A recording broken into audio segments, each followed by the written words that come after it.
My name is Noreen McHugh. I'm a beef geneticist here in Teagasc, and today I'm going to focus on genetics and exploiting genetics within your own herd. If we take the focus off genetics for a minute, I want to talk a bit about our ideal cow for the Irish system. We know that the focus has now gone back onto the cow side of things and to get the right cow for the Irish grassland production system. So I've listed some of the main traits here that I consider important in our cows. You might have some more to suggest, but these are some of the critical characteristics that we want within our cows if we're going to make progress within the herd and increase profitability. So one of the first things we need a fertile animal. We need an animal that calves at an early age, hopefully at 2 years of age, and that is calving once a year. So if we look at the national stats at the minute, or the national statistics from the ICBF, what we're seeing that on average our cows are 30 months of age before they're calving, so that's 6 months later than we would like them to calve. They also have a calving interval at approximately 390 days, so that's about a month short of having one calf per cow per year. So we know we're a long way short of our targets at the minute. We also know that milk yield is a key component of our cows, that we want to maximise the weaning weight that we can get off the milk of the animal. In terms of milk yield, if we look at that, we know it's a key trait, but it's poorly measured at the minute within Ireland. So only about 4% of the calves per year are actually, we have weights on them around the weaning time, and the weaning weight is how we actually measure milk yield. We're able to disentangle what's due to the growth of the calf and what's due to the milk yield of the animal. So it's very important that we try and get the amount of calves that are weaned around or that are weighed around weaning up, because at 4% we're not going to make much progress on milk yield unless we get more people weighing their calves at weaning. If we take the dairy scenario for a minute, they're up at 60% of their cows are milk recorded a year. So that has a huge impact on how we can drive on genetic selection. So we want to increase definitely the amount of calves that are actually weighed around weaning time. Obviously, some of the other traits that I want to mention briefly is we want her to calve easily, because we know there's a huge labour component around calving difficulty. We want her to be healthy and robust, so that she can deal with times when there's grass shortage and the likes. We also want her to survive for as long as possible within our herds, and we want her to be easily managed. So that's our ideal cow, really, and I suppose there's other traits there or other characteristics you might think, but they're some of the key traits that we look at. So now if we take a scenario where you're going out to buy your replacements, or you're going to buy a bull to breed the replacements, due to visual or on visual assessment or looks alone, it's very difficult to tell from a bull if he's going to be fertile, or he's going to breed fertile heifers, or he's going to have high milk yield heifers. So we have a tool, the genetic indexes, which can tell us a lot more information than just on looks alone on how that animal should perform within the system. So the first genetic index that you should pay careful attention to if you're going out to breed your ideal cow is the replacement index. The replacement index is one of the 2 indexes that is published by the ICBF. It ranks all the animals, gives them a Eurostar value, and it really should be used for sires or replacements that are suitable for breeding. So we have star ratings for all these animals as well. We have them ranging from a 5-star down to a 1-star. 5-star are obviously the genetically superior animals, 1-star are the genetically inferior animals. We also have a reliability figure published next to these indexes as well, and the reliability really tells us how much information is feeding in to producing this index for these animals. And again, that comes back to the onus on each farmer to record as much information as possible. If you want to improve your reliabilities, we want you to feed as much information as possible into the genetic evaluations or into the ICBF. And one of the key ones that I've already mentioned is milk yield. At 4%, we're not going to make a huge amount of progress until we get that number up on actual milk yield in our herd. So that's the overall replacement index. So now a key question is that we have these star ratings and we have this index. Do they actually work on the ground? Is there any point in going out and actually selecting your 5-star animals or your higher star rating animals? So we've done an exercise on the main national database here in Ireland, where we looked at all cows irrespective of breed, and we looked at their star ratings. So we looked at what would happen if we went out and selected a 5-star animal versus a 1-star animal for some of the key profit traits. Okay, and again, the key profit traits feed back into how we're going to define our ideal cow. So for the first one here, I've looked at age of first calving. So I've selected cows that were a 5-star for age of first calving versus 1-star. And what we found, if a cow had a 5-star rating for age of first calving, she was calving approximately 37 days earlier than the 1-star. So that shows that we can pull the age major first calving back by approximately a month if we go out and select our 5-star animals.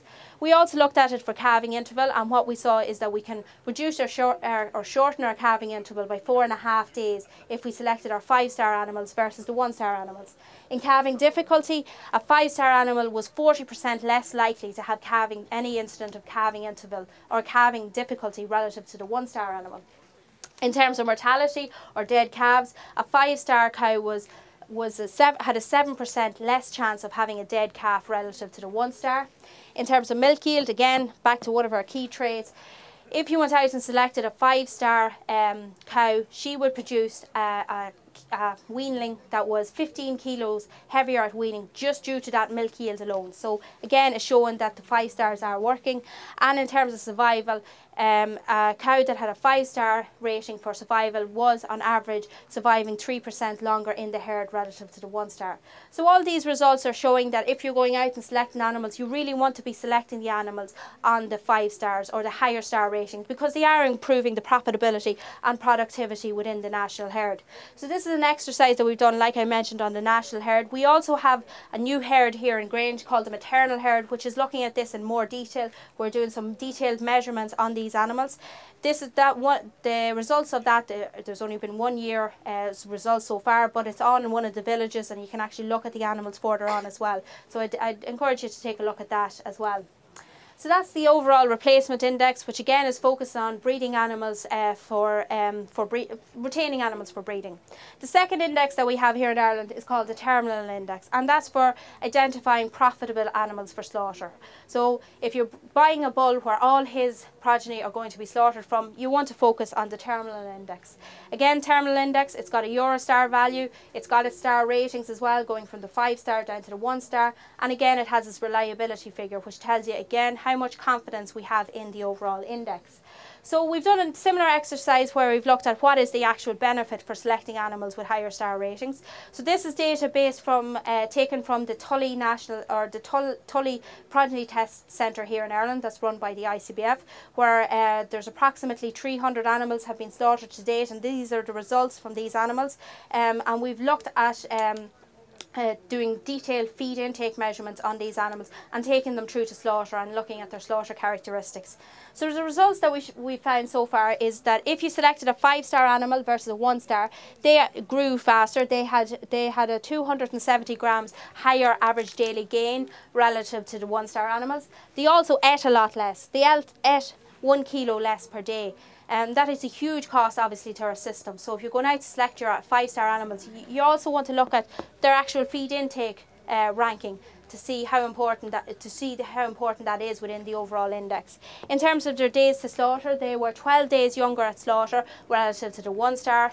And they also had heavier carcasses. They had 16 kilos heavier carcass relative to the 1-star. Again, all this information is showing that if you're going out and you're selecting your 5-star animals, you are going to improve your productivity and by default your profitability on the farm. So the star ratings are important and they are working on the ground. So that's some of the main indexes now in Ireland at the minute, and finally I just want to focus on some of the new developments that are coming in the genetics area. So genetics is a constantly moving field and we're trying to make improvements to it the whole time. So one of the first new developments that's coming on stream is genomic selection. So I'm sure most of you or all of you are aware of the beef genomic scheme.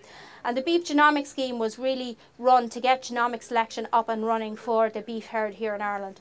And what genomic selection actually involves, it involves going down to the DNA level of an animal. So DNA is the building blocks of all of us, and it basically tells us what genes we have and what genes we don't have. So if we got a DNA sample from an animal, we were able to tell it if that animal has the genes for milk yield, good genes for milk yield, or does it have good genes for growth rate. So in other words, we're getting right down to the actual DNA level of the animal.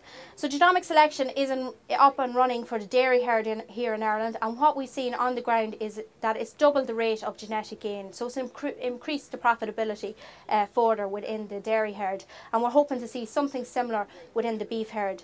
So what it would mean on the ground is if you had a young bull, at the minute their reliability for some of these traits will be about 20%. So 20% reliability on a scale of 0 to 100%, so it's quite low heritability, which means we will see some movement within the star ratings. What we're hoping with genomic selection is to see that reliability jump hopefully double to 40%. And at a 40% reliability, we've a lot more confidence in the actual star rating we're giving that animal. So there's a lot of research going on into that at the minute, and we're hoping to have results out on that by the end of this year, early next year, and hopefully we can get genomic selection up and running for the beef herd here in Ireland. The second major development that is happening is the Gene Ireland maternal programme. And ICBF have a marquee further on down where you can discuss this in more detail with them, along with any of the reports for any of these indexes. But just to briefly describe the Gene Ireland maternal programme, what we're trying to do, again, we're back focusing on breeding our ideal cow for the Irish production system. And what we're doing is we're selecting young bulls. We're progeny testing them, so we're producing approximately 500 commercial progeny. We're getting a lot of information back on these, again, milk yields, calving information, fertility information, and we're trying to select within that group the genetically elite bulls so that they will be available for producing the ideal cow for the commercial scenario in the future. So that's the main messages I have today. I suppose the take-home messages are there's two genetic indexes here in Ireland. There's a replacement index for breeding animals, for breeding your replacements or for selecting your sires to breed replacements. And then we have the terminal index for breeding profitable animals for slaughter. So pay careful attention to the indexes. Select your higher star ratings animals because the results here are showing that they will improve productivity, and as well paying important attention to the reliability figure behind these as well. All right, thank you.